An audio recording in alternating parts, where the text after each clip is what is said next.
ओढ़नी जब सिर से फिसले दिल धक धक करे हो, नैना बोले चुपके जादू सब पे चले हो।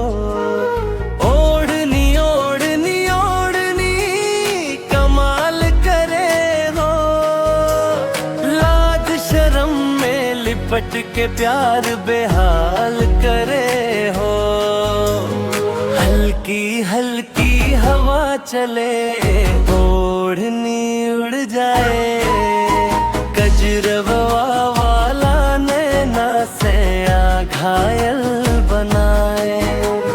रंग बिरंगी ओढ़नी चुनरी से भी न्यारी, देख के तो हंसे रानी भूल जाए दुनिया सारी।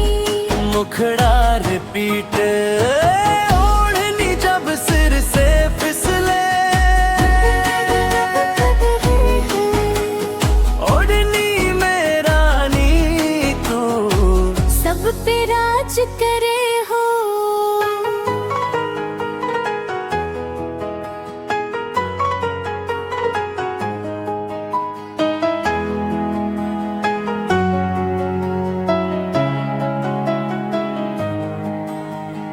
गलियन में जब निकले लू ओढ़नी संभाल के, हर दिल बोले वाह वाह तो से ही निहाल के।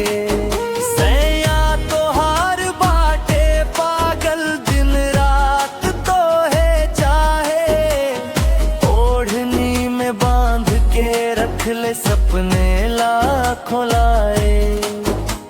सादा सा श्रृंगार ओढ़नी बने शान, देखते ही दिल बोले तू ही मेरी जान। अंतिम मुखड़ा